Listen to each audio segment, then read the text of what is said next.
우리나라 삼국시대 때 신라에 김춘추라는 인물이 있었습니다. 그는 신라 왕자로 태어났죠.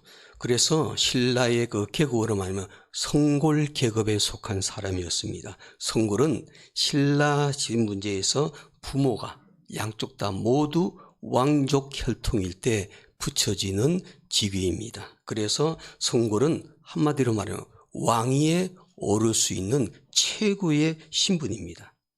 그는 왕궁에서 이렇게 귀족 교육을 받으면서 성장을 하죠. 그러나 그에게는 갑자기 큰 환란이 닥쳐서 억울하게 진골 신분으로 강등이 되고 왕궁에서 쫓겨납니다. 진골은 양쪽 부모 가운데서 한 사람만 왕족의 혈통일 때 주어지는 신분입니다. 즉 성골은 왕이 될 수 있는 자격을 갖추었지만은 진골은 왕위 계승과는 거리가 아주 멀어지는 그런 신분이 된 것입니다.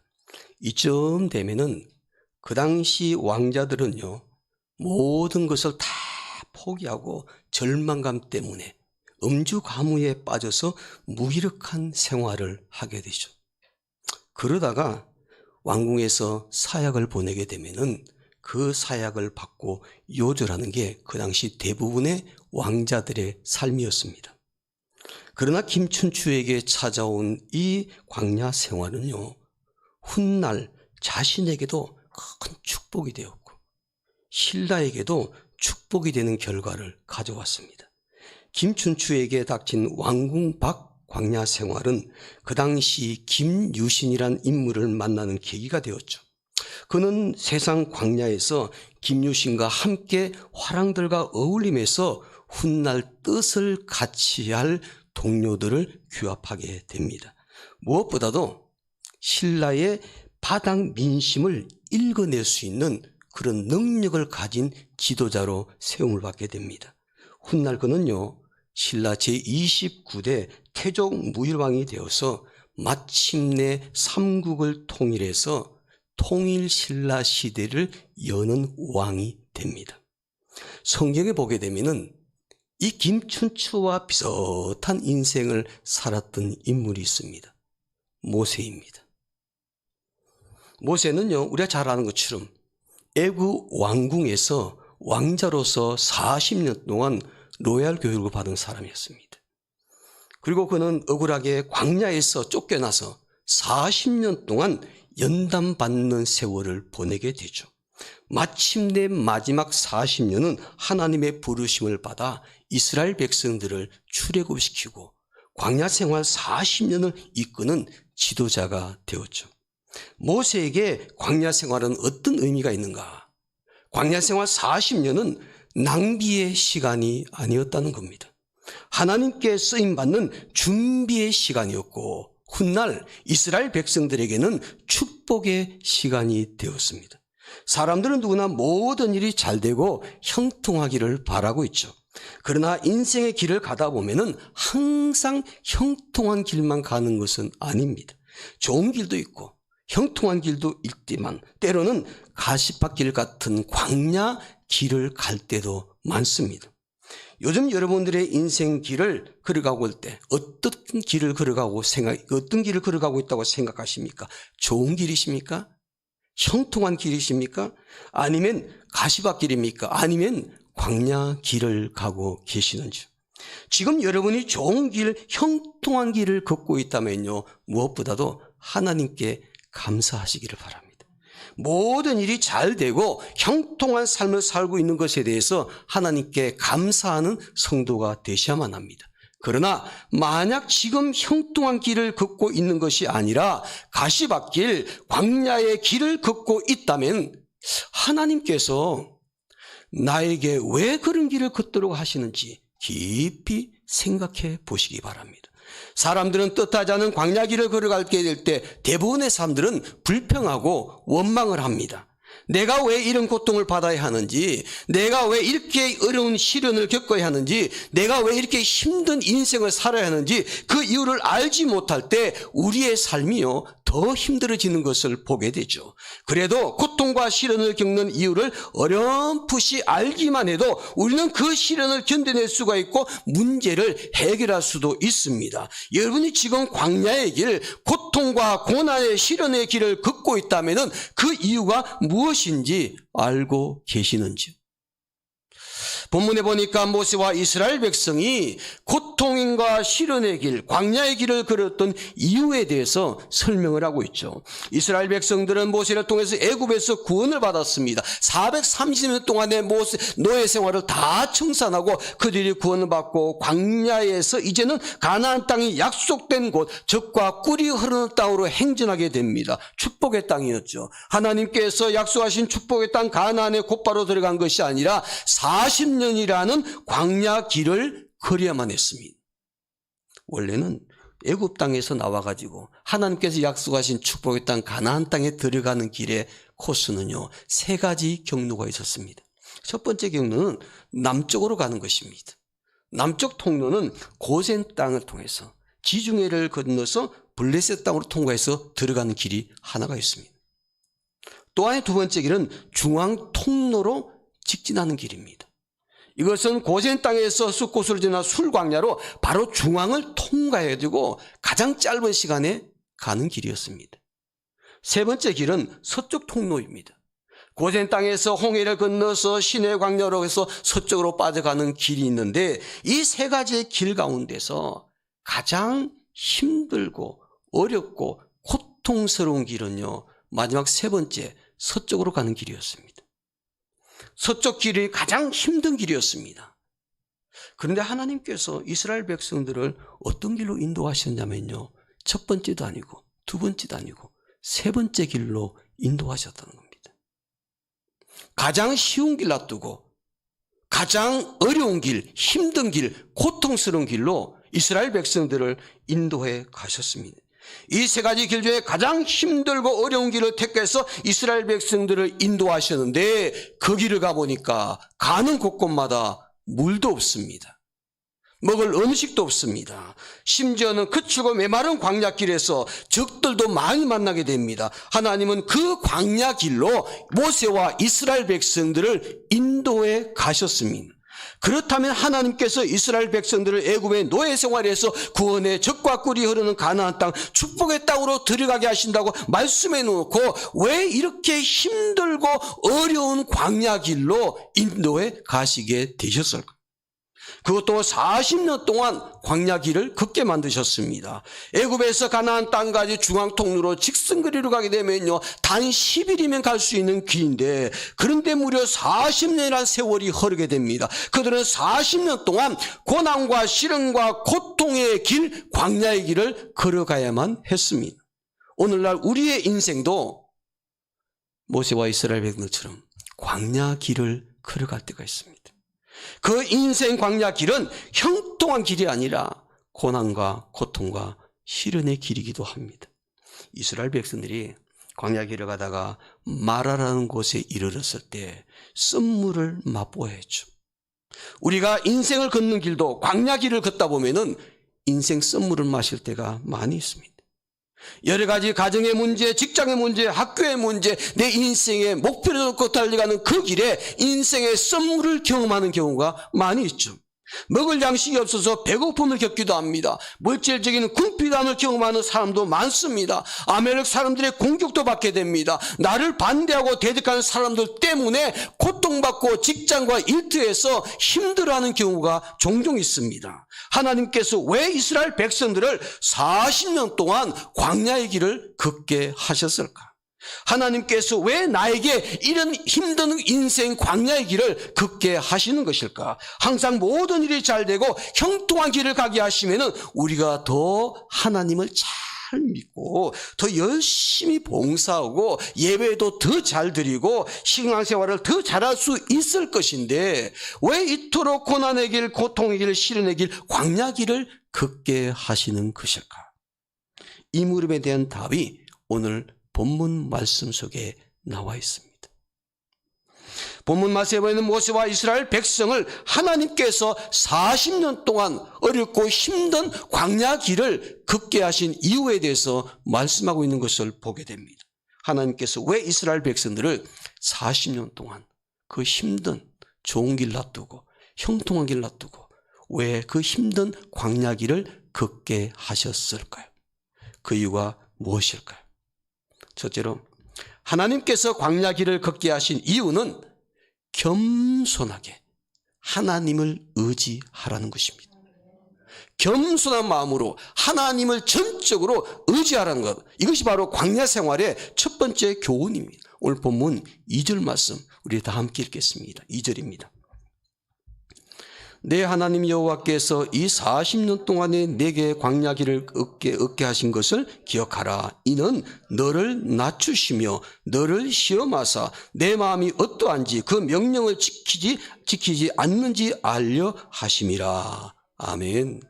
하나님은요 40년 광야 생활의 길을 통해서 이스라엘 백성들이 낮아지기를 원했습니다. 이 낮아진다는 것은요 교만한 마음을 버리고 겸손한 자로 만드신다는 겁니다.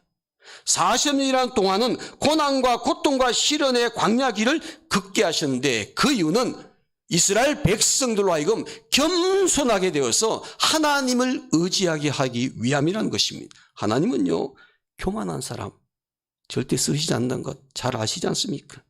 세상 사람들은 잘나고 교만하고 자기 자랑한 사람 좋아할지 모릅니다. 그러나 하나님께서는요 절대 교만한 자를 쓰시지 않습니다. 왜냐하면 교만한 사람은 하나님을 의지하지 않기 때문입니다. 자기 자신을 의지합니다. 자기가 가진 것을 의지하게 됩니다. 교만한 사람의 특징은 절대 하나님을 의지하지 않습니다. 교만한 사람은 자기가 최고라고 생각하면서 자기의 힘과 자기의 능력으로 모든 것을 할 수 있다고 생각을 하기 때문에 하나님을 절대로 의지하지 않습니다. 그래서 교만 중에서 최고의 교만이 뭔지 아십니까? 하나님을 믿지 않는 것입니다. 이제는 신앙생활 열심히 하니까 제가 말씀드릴 수 있습니다. 저희 가정 가운데 제일 늦게 믿은 사람이요 둘째 집입니다. 둘째 집에 계신 어머니가 항상 교회 나가야 되지 않겠니? 모든 가족들 함께 하나님을 잘 섬기고 있는데 너도 열심히 신앙생활이 되지 않겠니? 그러면은 늘 둘째 집에서 나오는 반응입니다. 어머니 저는 하나님을 믿지 않습니다. 제 주먹을 믿습니다. 자기 자신을 믿는다는 거죠. 그만큼 세상적으로 교만했습니다. 그런데 저희 7남매 가운데 가장 인생 파란만장한 거 가장 크게 경험한 가정이 둘째 가정입니다.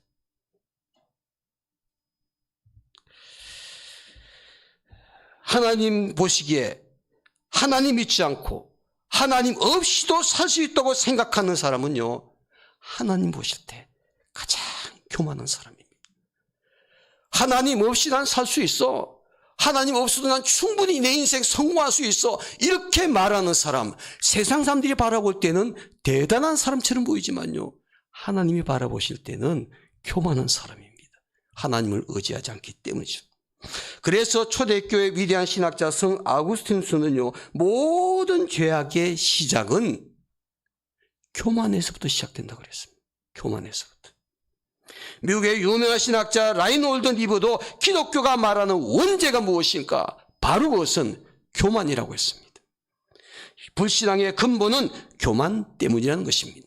사람들이 하나님께 돌아오지 않는 것은 교만한 마음 때문인 것이죠. 이스라엘 백성의 마음속에 이런 교만함이 있었습니다. 광야 생활할 때 보십시오. 애굽의 신인 금송아지를 만들어서 그 금송아지를 섬깁니다. 하나님을 섬기자고 금송아지를 섬기고 다시 애굽으로 돌아가자고 말합니다. 하나님은 이런 이스라엘 백성들의 마음을 낮추시고 겸손하게 만들어서 금송아지도 버리게 만들고 자기 자신 믿는 것도 버리게 만들고 애굽을 좋아하는 그 마음도 버리게 만들고 오직 겸손한 마음으로 하나님을 의지하게 만드시기 위해서 광야 생활을 걷게 하셨습니다.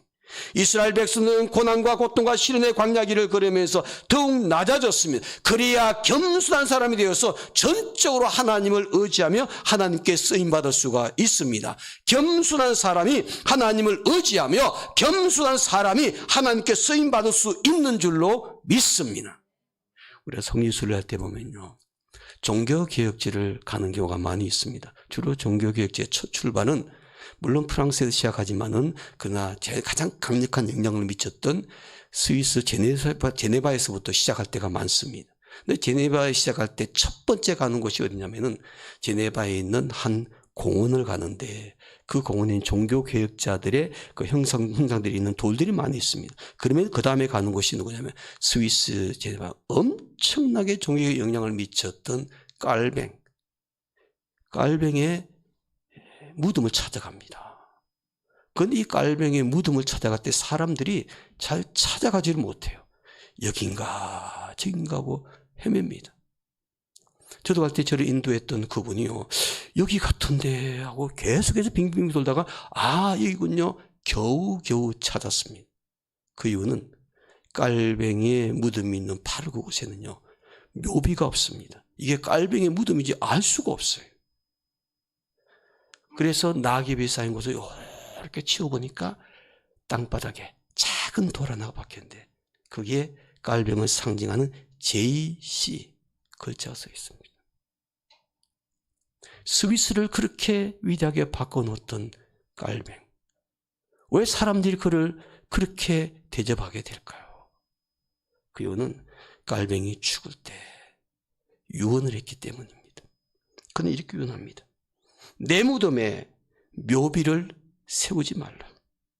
내 무덤에 흔적이 없이 다 없애달라 그랬습니다. 사람들이 절대 나의 위대함을 찬양하지 못하게 하기 위해서. 전적으로 모든 성도들은 나를 위대한 사람으로 생각한 것이 아니라 나를 사용하신 하나님을 기억하고 바라보라는 것입니다. 그는 종교개혁을 했기 때문에 철저하게 겸손한 사람이었습니다. 겸손했기 때문에 그 어렵고 힘든 일, 하나님을 전적으로 의지하며 그 일을 감당해내었습니다. 그가 그렇게 유언을 했지만은 사람들이 너무너무 아쉬우니까 그래도 후세 사람들에게 이것이 깔뱅이 무덤이라는 것을 좀 알게 하기 위해서 아주 작은 돌을 하나 땅에 똑같이 땅 높이하고 심어놓고 거기다가 JC 이니셜을 써놓은 것을 보게 됩니다. 많은 종교학자들이 그곳에 가서 많은 성도들이 또 한 번 무덤가에서 깔뱅이의 겸손함과 하나님을 전적으로 의지했던 그의 삶의 모습을 추억하면서 큰 은혜를 받게 됩니다. 이처럼 겸손한 사람이 하나님께 쓰임받습니다. 겸손한 사람이 하나님을 전적으로 의지하게 됩니다. 지금 광야의 길을 걷고 계신 분이 계십니까? 가정의 문제 때문에 광야의 길을 걷고 계신 분이 있다면, 직장의 문제 때문에, 사업의 문제 때문에, 건강의 문제 때문에, 자녀의 문제 때문에 광야의 길을 걷고 있다면 하나님께서 내 자신의 마음을 낮추고 나로 하여금 전적으로 하나님을 바라보고 하나님을 의지하게 하시는 하나님의 메시지를 들을 수 있는 성도들이 되시기를 주의 이름으로 축원합니다. 둘째로, 하나님께서 왜 광야길을 걷게 하실까? 그 이유는 하나님 말씀으로 살라는 것입니다. 광야길을 걷게 하신 이유는 하나님 말씀으로 살아라, 그런 교훈입니다. 본문 말씀 볼까요? 3절 말씀 다 함께 보겠습니다. 3절입니다. 우리 한 목소리 함께 읽겠습니다. 너를 낮추시며 너를 줄이게 하시며 또 너도 알지 못하며 내 열조도 알지 못하던 만나를 내게 먹이신 것은 사람이 떡으로만 사는 것이 아니요 여호와의 입에서 나오는 모든 말씀으로 사는 줄을 내가 알게 하려 하심이니라. 아멘. 끝에 보니까 모든 무엇으로 사는 줄을 알게 하심이라, 말씀으로 사는. 이스라엘 백성들이 광야 생활을 할 때, 광야 생활은 땅이 나쁘기 때문에 계속 이동해야 되기 때문에 농사를 지을 수가 없죠. 농사를 못 짓는다는 것은 먹을 식량을 거둬들일 수가 없습니다. 그러나 하나님께서요, 그들이 40년 동안 굶어 죽지 않게 하셨습니다. 농사 짓지 않았지만 굶어 죽은 사람 단 한 명도 없습니다. 왜냐하면 그들에게 매일같이 만나를 허락해 주셨기 때문입니다. 40년 동안 광야 길을 걷는 동안 정확하게 하나님께서 매일 아침마다 만나를 허락해 주셨습니다. 만나는 이스라엘 백성들이 농사를 지어서 얻은 식량이 아닙니다. 그들이 무슨 장사를 해서 돈 벌어가지고 산 음식도 아닙니다. 이 만나는 오직 하나님께서 기적적인 방법으로 주신 신령한 양식, 하늘에서 내려졌기 때문에 하늘의 양식이라고 말합니다. 이 만나는 훗날 법궤를 만들었을 때 그 법궤 안에 하나님께서 보관하게 하셨죠. 이 만나는 오직 하나님 말씀을 듣고 하나님을 신뢰하며 하나님을 바라보는 사람만이 얻을 수 있는 양식입니다. 하나님을 바라보지 않고 하나님 말씀에 순종하지 않으면 그 양식을 얻을 수가 없었습니다. 왜냐하면 그들이 하나님 말씀에 순종하지 않고 욕심을 내서 이틀치 3일치를 거두어 들어오게 되면요, 하루 먹고 나면 다 음식이 썩어서 먹을 수가 없었습니다. 하나님께서 광야 생활하는 이스라엘 백성들에게 이 양식을 주심으로 말미암아 사람이 떡으로만 사는 것이 아니라 하나님의 입에서 나오는 모든 말씀으로 살아야 한다는 것을 알게 해 주셨습니다. 이스라엘 백성들을 보십시오. 40년 동안 광야 길을 걸으면서 이 만나를 먹었습니다. 매일 아침마다 이 만나를 먹는 그들이 훈련받는 것이 무엇입니까? 이 광야 생활 속에서는 오직 하나님을 바라봐야 된다. 하나님을 기대해야 된다. 하나님 말씀을 들어야 된다. 그 말씀대로 순종하며 살아야 된다. 이것을 40년 동안 훈련받은 것이죠. 오늘날 우리에게도 하나님께서 광야 길을 걷게 하신 이유가 여기에 있을 수가 있습니다. 그동안 내가 하는 모든 일이 잘 되었습니다. 장소도 잘 되고 사업도 잘 되고 자녀도 하는 일이 다 잘 되고 직장에서도 출세하고 집도 사고, 그런데 갑자기 내 인생에 광야 길이 시작이 됩니다. 사람이 떡으로만 사는 것이 아니라는 것을 하나님께서 교훈하십니다. 인생 살아가는데 떡으로만 사는 것이 아니라 돈과 출세와 명예로만 사는 것이 아니라 인생에 살아갈 때 중요한 것이 무엇일까? 사람이 떡으로만 사는 것이 아니라 하나님으로 나오는 말씀으로 사는 것이 중요하다는 것을 교훈하고 있는 사실입니다.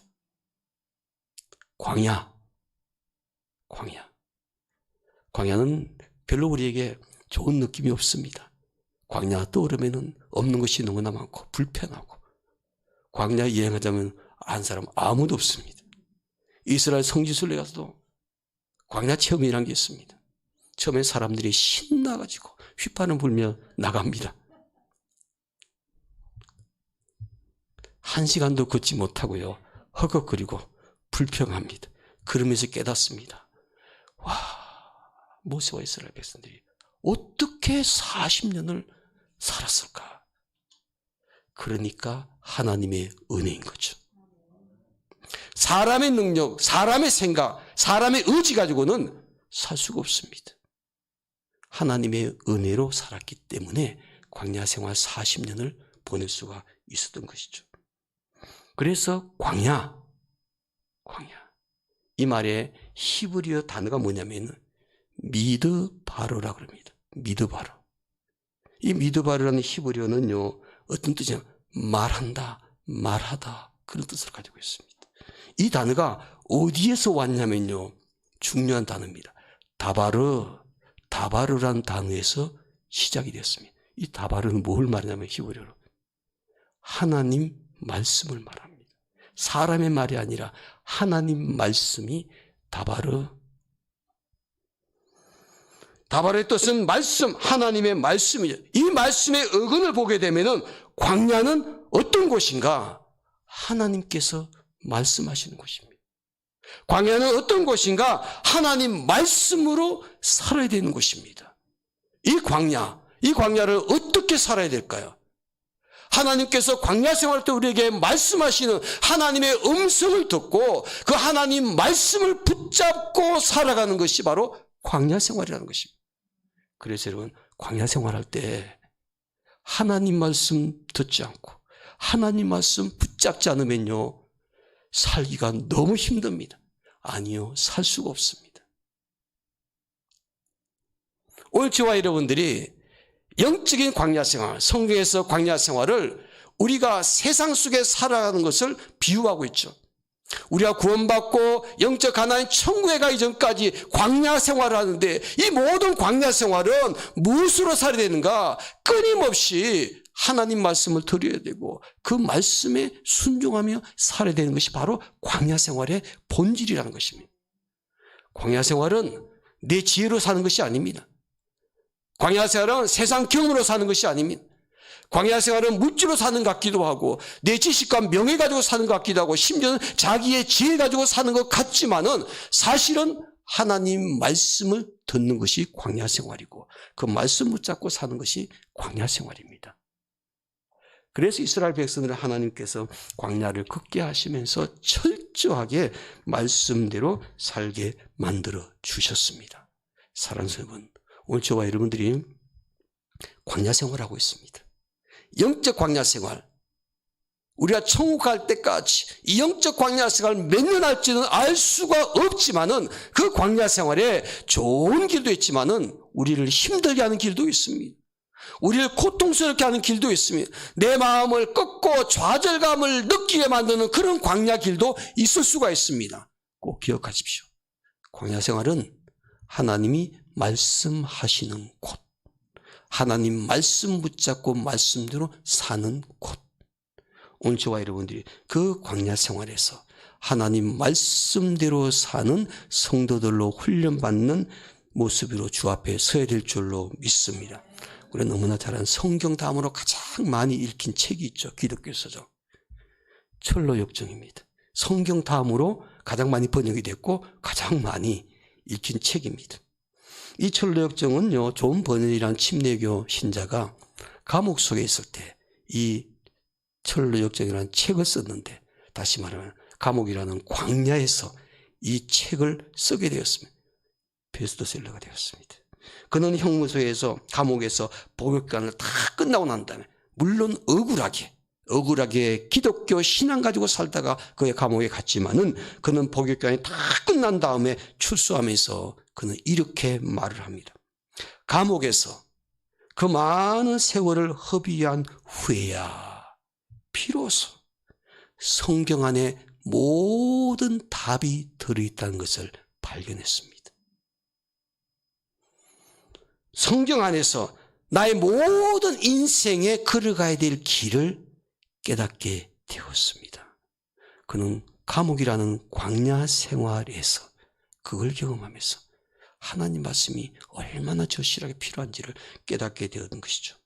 여러분, 성경이 하나님 말씀을 믿는다면, 성경이 하나님의 말씀이란 것을 믿는다면은 여러분 그 말씀을 부지런히 들어야 될 것이고 그 말씀을 우리 광야 생활할 때 적용해야 될 말씀인 줄로 믿습니다. 한 해 동안도 우리가 광야 생활을 매일매일 해나갈 때 하나님 말씀 듣고 말씀 붙잡고 순종함으로 말미암아 말씀의 능력을 체험하는 여러분과 제가 되기를 주님의 이름으로 축원합니다. 하나님께서 우리에게 광야 길을 걷게 하시는 이유가 무엇일까? 오늘 저와 여러분들에게 광야 길을 걷게 하신 하나님의 뜻이 무엇일까? 첫째는 겸손하게 하나님을 의지하라는 것입니다. 둘째는 하나님 말씀으로 살라는 것입니다. 셋째로 광야 길을 걷게 하신 이유는 하나님의 축복을 누리게 하는 것입니다. 궁극적으로 광야 생활은요, 하나님께서 우리를 힘들게 만드는 것이 아닙니다. 우리를 고생하게 일부러 만드는 것이 아닙니다. 의도적으로 하나님께서 오늘 저와 여러분들을 골탕먹게 하는 것이 절대로 아닙니다. 광야 생활은 무엇일까? 궁극적으로 하나님께서 광야 길을 걷는 성도들에게 축복하시기 위함이라는 사실입니다. 오늘 본문 말씀 1절 말씀 보시기 바랍니다. 1절 말씀. 마지막으로 1절 말씀 우리 다 함께 읽겠습니다. 내가 오늘 명하는 모든 명령을 너희는 지켜 행하라. 그리하면 너희가 살고 번성하고 여호와께서 너희 조상들에게 맹세하신 땅에 들어가서 그것을 차지하리라. 아멘. 광야길을 걷게 하신 것은 우리를 낮추셨습니다. 교만한 마음을 꺾고 하나님을 전적으로 의지한 겸손한 마음을 가지라는 거예요. 그리고 떡으로만 사는 것이 아니라 하나님 말씀으로 살아야 된다는 것을 교훈하셨습니다. 이스라엘 백성의 광야 생활은 고통과 고난과 시련의 길이었지만은 하나님께서요 예비하신 축복을 받을 수 있는 준비하는 기간이었다는 것입니다. 이스라엘 백성들이 이 광야 생활 40년이 없으면 가나안 땅의 축복을 누릴 수 있는 자격도 없었습니다. 가나안 땅의 축복을 누릴 수 있는 준비하는 시간, 바로 그것이 광야에서 보내는 시간이었습니다. 40년이라는 그 시간이 낭비의 시간이 아니었습니다. 헛된 시간이 아니었습니다. 고통만 받는 시간이 아니었습니다. 시련만 당하는 시간이 아니었습니다. 바로 그 시간이 하나님의 축복을 받을 수 있는 준비하는 시간이었습니다. 광야길을 걷는 생활, 고난과 고통의 기간이었지만은 또 한편으로 말하면 축복의 땅 가나안에 들어가기 위한 준비의 시간이었다는 거예요. 우리의 인생길도 때로는 광야 길일 수가 있습니다. 사랑하는 여러분, 우리가 믿음으로 살게 되면요, 믿음을 갖고 살게 되면요, 광야 길은요 이런 길이 보입니다. 하나님께서 나를 위해서 축복하신 곳을 준비하는 시간의 길이라는 것. 그런 길을 만들 수 있는 성도들이 되었으면 좋겠습니다. 정채봉이라는 작가가 처음으로 돌아가라 이런 글에 보면요, 간단한 이런 길이 하나 나옵니다. 자녀들을 양육할 때 광야의 자식과 온실의 자식, 이런 글이 있습니다. 거기 보면 이런 재미납니다. 온실로 들여보낸 자식은 콩나물이 되었고 광야로 내보낸 자식은 콩나무가 되었고, 이런 글이 나옵니다. 그저 온실로 들여놓게 되면은, 온실에서만 살게 되면은 콩나물밖에 안 된다는 겁니다.